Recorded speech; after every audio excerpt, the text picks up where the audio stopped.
Tisztelettel és szeretettel köszöntöm Önöket a Liszt Ferenc Kamarazenekar videós podcast sorozatának legújabb epizódján, mely során most ismét két vendégem lesz. Először a nagyon sokoldalú, fiatal, tehetséges norvég hegedűművésznő Eldbjørg Hemsing lesz az, akivel beszélgetek, nagyon sok mindenről. Utána pedig a Liszt Ferenc Kamarazenekar egyik tagja, Szűcs Boglárka brácsaművész lesz a vendégem. Ha tehetik, maradjanak velünk, hallgassanak meg minket.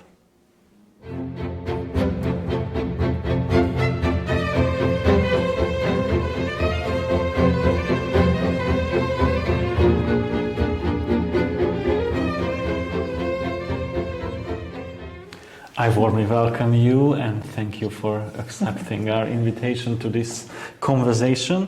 Of course. When we record this video, you have just finished your first rehearsal with the Franz Liszt Chamber Orchestra. Mm-hmm. So first of all, I would like to ask about your first experiences, which are not your first because you already played with them in Kaposvár last summer. Exactly. I mean, I'm so thrilled to be back. It's such a great orchestra. They're so innovative, so easy, so free, and very... it's such a nice cooperation. So I was so much looking forward to come back to play with them, and we have a really fantastic program. Very different. With them I play Bach E major and Vasks, the Distant Lights Concerto. So the expressions are basically the whole range. So it's really amazing that we together in a very short time frame still can make all of these different styles together. So I'm very happy to be back. Yeah. Well, so this is not your first time, so you already have some impressions about Hungarian musicians and Hungarian audience as well. Oh, yes. So would you share these impressions with us? Of course. I mean, I have many friends who are Hungarian, and though I don't obviously know everything, I've always been very fascinated by culture and the traditions. And one of the things I noticed last time I was here, which I've never experienced anywhere else, was how you clap. I was amazed by this. It's so rhythmical, and everyone was just together. I thought that you would, mention it. I actually had to, make sure that I was even listening in on. Of course, I wanted to hear all the other concerts, but I was so much looking forward just to see this in action because it was very special. But well, it has a history. It must have. Yes, of course. Although this video will be published only after your concert, so you cannot tell us anything about the concert itself. How was it? But we can talk about the pieces. Yes. As you mentioned, it will be the most famous violin concerto by Johann Sebastian Bach, this E major concerto, and the Distant Light by the Latvian composer Péteris Vasks, which is a contemporary piece, but it was written in 1997 as far as I know. And some years ago I had the opportunity to talk about this piece with Sergei Krylov, who played this as well, and he said that this Distant Light is rather a religious work about the divine energy which is beyond stars and beyond the words and so on. And according to the composer, it was inspired by the dedicatee's Gideon Kramer's book about his childhood. Yes. But what is this Distant Light for you? How could you describe the piece? Well, in many ways, I also read a lot about the concerto, but the one thing that I somehow take the most connection with is actually the Northern Lights, the Aurora Borealis, like how the wave, it goes over the sky and how unpredictable it is and how it's all about the atmosphere. And also the sound, that they tried many times to capture the sound of the Northern Lights, even though it's very hard, but if they were to do it, it would almost be a bit sort of metallic, like static, this kind of very, very, very distant and just untouchable. And to me, this concerto has some of those elements. Somehow it's very warm at the same time, at the very distant, and it has this so many interesting parts. You have a little bit of a waltz sometimes. There is a little bit cheeky part. For the violin, it's very tricky. It's a huge piece with 3 big cadenzas in between, and the mood that's being set by the strings. So it is it's a really fantastic piece to play, and it's even though his description is talking about stars and the infinite and the beyond, to me that's a bit... the structure. Yes, it's kind of a bit too far. So I like to think of it with the Northern Lights, which is something that I keep very much in my mind. Yes, I always feel the Northern Lights when I listen to some Norwegian or Finnish or Swedish music, especially in the case of Eldbjørg Hemsing or Jan Sibelius. but yes. And did you have the opportunity to work on this piece with the composer himself or with Gideon Kramer? Not yet, unfortunately. I met Gideon Kramer many years ago, but not with this piece. So that would, of course, be a fantastic treat to do one day. But I think it's luckily it's been well documented and well recorded, and it's just it's fascinating to me to listen to so many different recordings of this piece, because everyone plays it very personally. It's very, very different, and that's also what's so much fun to play pieces by contemporary composers, is that it's not so rooted in tradition yet, that there's so much of a style or expectation of how you should play it. And I think that sense of freedom, it's what's really interesting and fun, and you can really play around with it and try different things. And when you have such a eager and flexible orchestra like this, we really can have some fun with it, which I think is important. Great. Yeah. Great to hear this. And what about the Bach concerto? Because Bach is daily bread for all of the musicians. Yes. And for violinists, of course, because he has these partitas and sonatas and concertos as well. But where is Bach in your repertoire?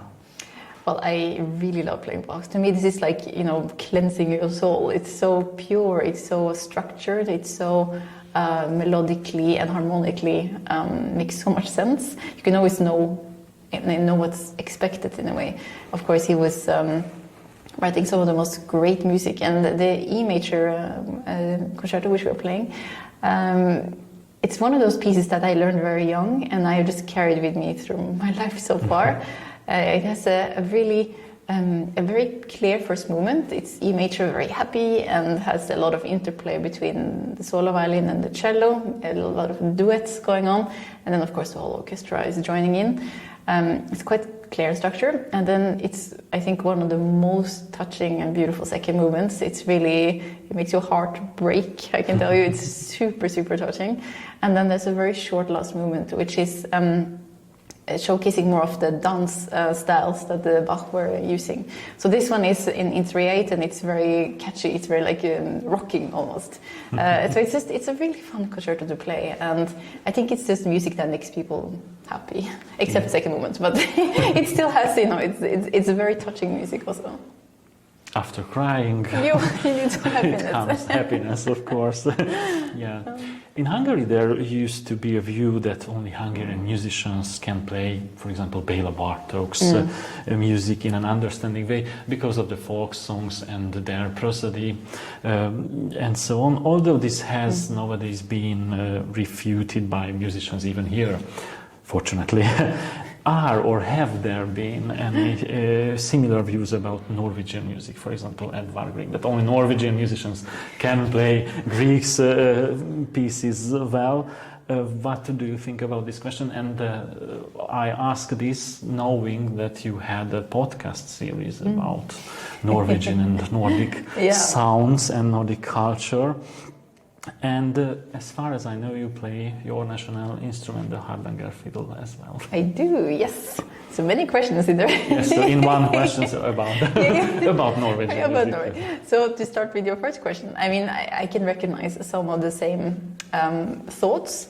Of course, I think we should try to be open-minded, but there's something about that very, very specific mix between tradition and background and something you cannot quite put your finger on. There's like a feeling, I suppose.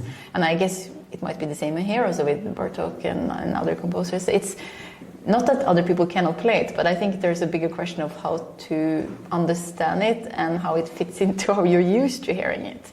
But I think it's important that it's being played by everyone. It's music that you want to live. You want it to be heard. And in the end of the day, it's all about also, I think, the emotion of what you try to give people. So of course you can always discuss, is it Norwegian / Hungarian enough, or is it not? But is that really? For some people it's very important, for others not so much. So I think it totally depends. But with your question about the podcast series, I found it was so interesting for myself also to try find out what is really Nordic, because quite often when I travel, there's a lot of curiosity about Norway and the Nordic, and everything from is Stockholm in Norway, or like where is Copenhagen in the middle of all this, to even very specific thing about the culture. And I found for myself, I actually didn't feel like I knew everything. So it was incredibly interesting to have such prominent people talk about their field and how Norwegian culture has affected them. And I did learn a lot. So what is Norwegian in Norwegian music? No, you put me now on the spot. Question. Well, I think there's a lot of similarities in inspiration, as you briefly mentioned about folk music. I can try to make it very short, but of course Norway is a very young country. It's not a very old one. It was in unions with Sweden and Denmark for many hundred years. So this feeling of identity, who we really are, musically speaking, became very prominent and very important to find out. And in many ways, the real source of a country is the folk music. The tunes that people just sing, or the rhythms you find in specific ways, or like you mentioned, the instrument, which is also very typically only from used in this case in Norway.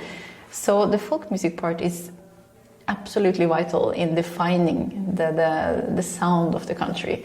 And Eldbjørg Hemsing, for instance, the most prominent national romantic composer. Of course, he was very much trained as a classical composer, but he used a lot of the sources that was found in Norway from collectors who traveled around the country, because Norway, particularly in the 1800s, was not that easy to travel. There was mountains everywhere, and it was nature was pretty harsh. Exactly. So he used a lot of the sources, and in particular the Hardanger fiddle he used for so many things that we today don't always know about. So for instance, there is this quite famous Morning in Mood, which I'm pretty sure you must have heard. I don't have a good voice, I'm not going to sing it for you, but it's basically... The Pergunt, you mean? Sorry? The Pergunt. Yes, exactly. It's the Morgenstemning. Yeah. And this piece is, even though it's it's just so iconic in many ways, but what most people don't know, it's just the underlying strings of a Hardanger fiddle. So you just use that tonality and put it into the piece in a structured way. So there are so many examples like that, which feels very true Norwegian. Very nice, very nice. If I may say that you are a very versatile musician who is not content with just performing. We already mentioned the podcast series, but I can tell that you participated in a lot of documentaries and film projects about music, or especially about Norwegian music. And you have a classical music festival, chamber music festival, and you direct a mentoring program as well. So please tell us something about these other activities. You make it sound so big. Very big. For me, it's absolutely. Well, when do you sleep? I sleep very much, but yes, I think it's one of the things that I think is extremely important, and also personally very important, is just to put it very simply, but to really just spread the love of classical music and make people be approached about it, or be rather exposed to it is a better word. That it's near you, that's something that you can listen to. It doesn't mean that you necessarily need to love everything, but just to be able to listen to classical music and have some sort of knowledge is something I'm very passionate about. And I think it's important sometimes to also make it a bit more normal in a way. That it's, for us traveling musicians, it's, of course, you have to practice a lot on your instruments, but we also have the incredible opportunity to travel the world, meet so many interesting, amazing people, have glimpses into different worlds, and I really wish to show some of this to a bigger, wider audience, because it is incredibly an incredible privilege to be able to be a traveling musician. And I think it's important to share that. So that's very important. And it's also good, I think, for the mind to have various projects. And the Chamber Music Festival, it's very much a passion project. Together with my sister, Ragnhild, which is every year in our home village in Valdres. And it's now next year in 23, celebrating 10 years anniversary. So that's very exciting. Congratulations. Yeah, thank you. Well, it will be a tricky question or a difficult question, I think, but as we can read on your website, just let me quote, you have a passionate interest to bring classical music to a more mainstream audience. What do you think? How can we keep this classical music tradition, which is, of course, unfortunately, a subculture, we can say this, so to keep this tradition alive in the age of the 20 seconds TikTok videos? Well, I think there's quite a few layers here into what to do, but I think two main things that are important to keep in mind is that I think not to be afraid of actually promoting and being active, for instance, on social media. It's such a fantastic vehicle to be able to access so many people. And I think the case when it comes to classical music, we have a tendency to be so perfectionist most of the time that we sometimes forget about the emotion of actually performing or just inviting people in and being able to show what's interesting.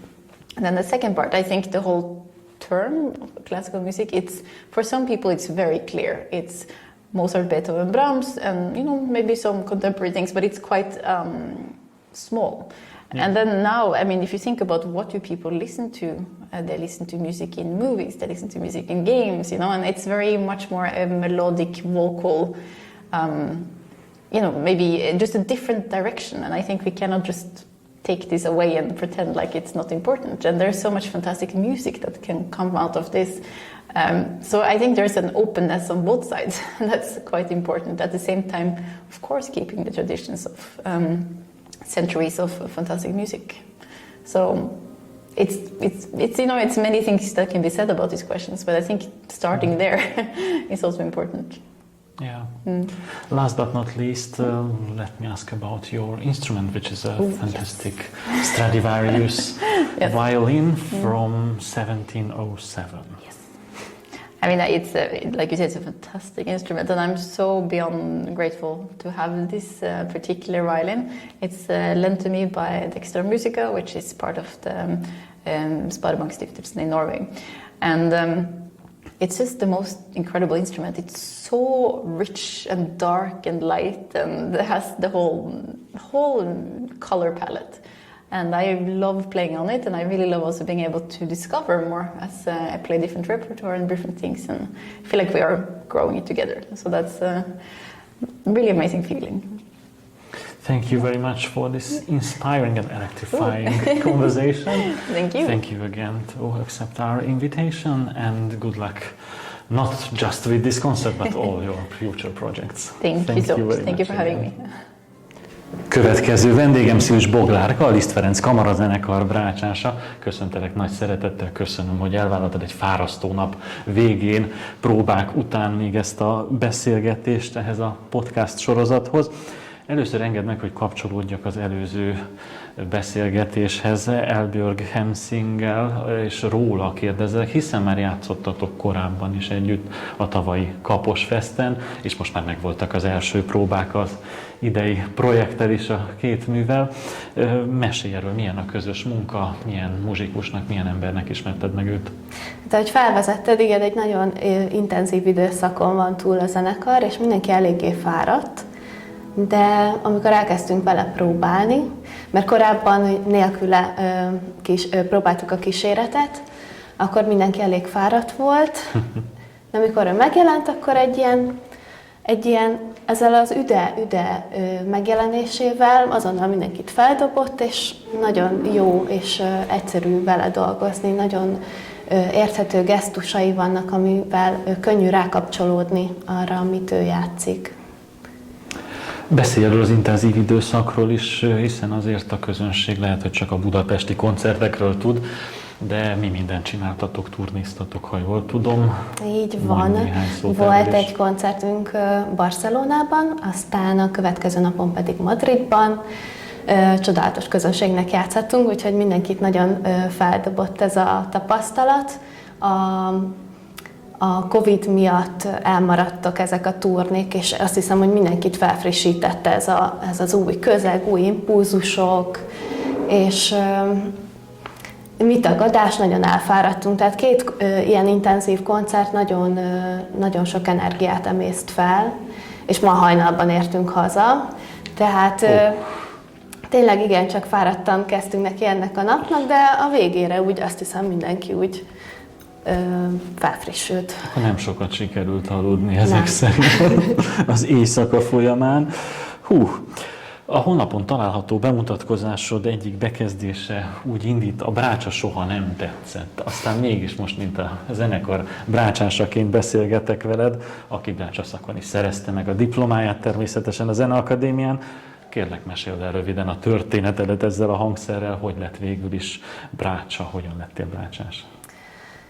Hát, a zenészek között van egyfajta ilyen hierarchia, és a brácsa ebben a hierarchiában valahol lentebb van. Ezért nagyon sok ilyen vicc kapcsolódik ez a hangszerhez. Erről azért, mert korábban majd, igen. Igen, volt egy ilyen tendencia, hogy az ügyetlenebb hegedűsök mentek át brácsára. És nyilván egy nagyobb hangszeren azok a technikai problémák, amik korábban is fennálltak a hegedülésnél, az még inkább rosszabb lesz. Ugyanakkor tény, hogy nagyon sok zenében egyszerűbb szólamot játszik a brácsa. És ezt nagyon sokszor mindenféle viccekkel próbálják meg mutatni.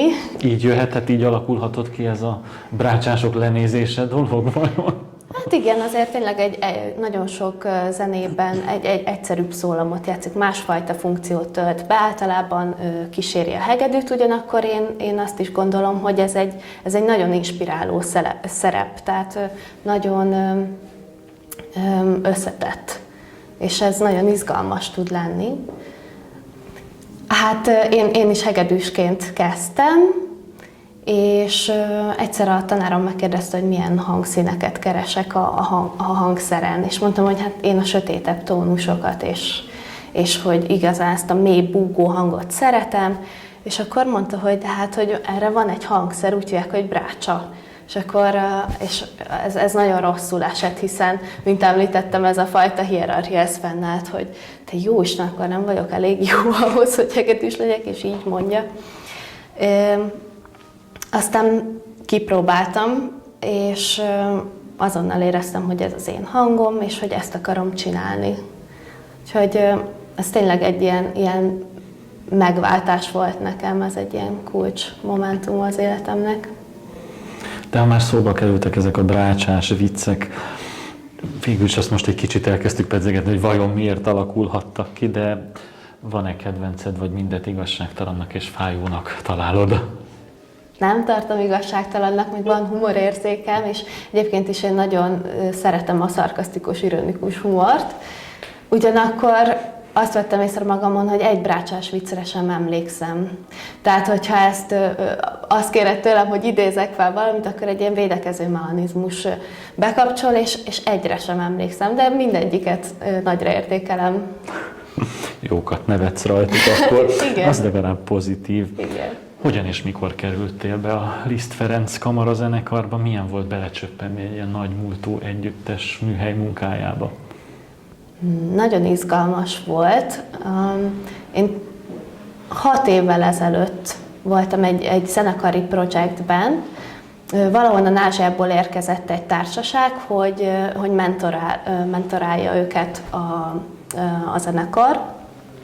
És nagyon kevés brácsás érkezett, és akkor a Zeneakadémián közé tettek egy felhívást, hogy aki szeretne, az részt vehet ezen a kurzuson, és akkor én azonnal jelentkeztem, részt vettem rajta, és megismerkedtem így Várnagy Misi bácsival, aki akkor volt a szólamvezetőnk, és akkor a következő projektjükben, amikor kellett brácsás kisegítő, akkor hívott engem, és akkor innentől kezdve kezdődött ez a fajta kapcsolat, munkakapcsolat, de nagyon sok koncertre jöttem kisegíteni, és aztán, amikor befejeztem a Zeneakadémiát, akkor meghívást kaptam, hogy legyek tag, és az idestova 2 éve történt. A honlapotokon van egy bemutatkozó videó is rólad, amelyben Arnold Schönberg megdicsőült Éj című vonós hatosáról beszélsz, de most nem arra kérlek meg, hogy erről beszélj, hiszen azt a videót megnézhetik bármikor, hanem inkább úgy általában véve, hogy milyen repertoár, mely korszakok, mely zeneszerzők az, akikkel szívesen foglalkozol, van-e ilyen szívszerelem, időszak, korszak, vagy akár zeneszerző? Ez nagyon érdekes, mindig van egy ilyen elképzelésem, hogy igen, én a kortárszenét szeretem a legjobban. Aztán játszunk egy Mozart szimfonit, és te jó Isten, hozzám a klasszikus zeneszerzők állnak a legközelebb, aztán játszunk egy Brahms darabot, és azt gondolom, hogy hát én a romantikus zeneszerzőket szeretem, szóval mindig azt szeretem a legjobban, amit éppen játszunk. És ezt teljesen magaménak is érzem, tehát nem gondolom azt, hogy így csapongok a saját véleményemmel, hanem annyira intenzív mindig egy próbaidőszak, hogy azt gondolom, hogy ez a kedvenc zeném most. Azt hiszem, ezt hívják profizmusnak. Nem tudom, hogy önök hogy vannak vele, de szerintem ma nagyon sok mindent megtudtunk a norvég zenéről, a brácsázásról, a Liszt Ferenc kamarazenekari létről.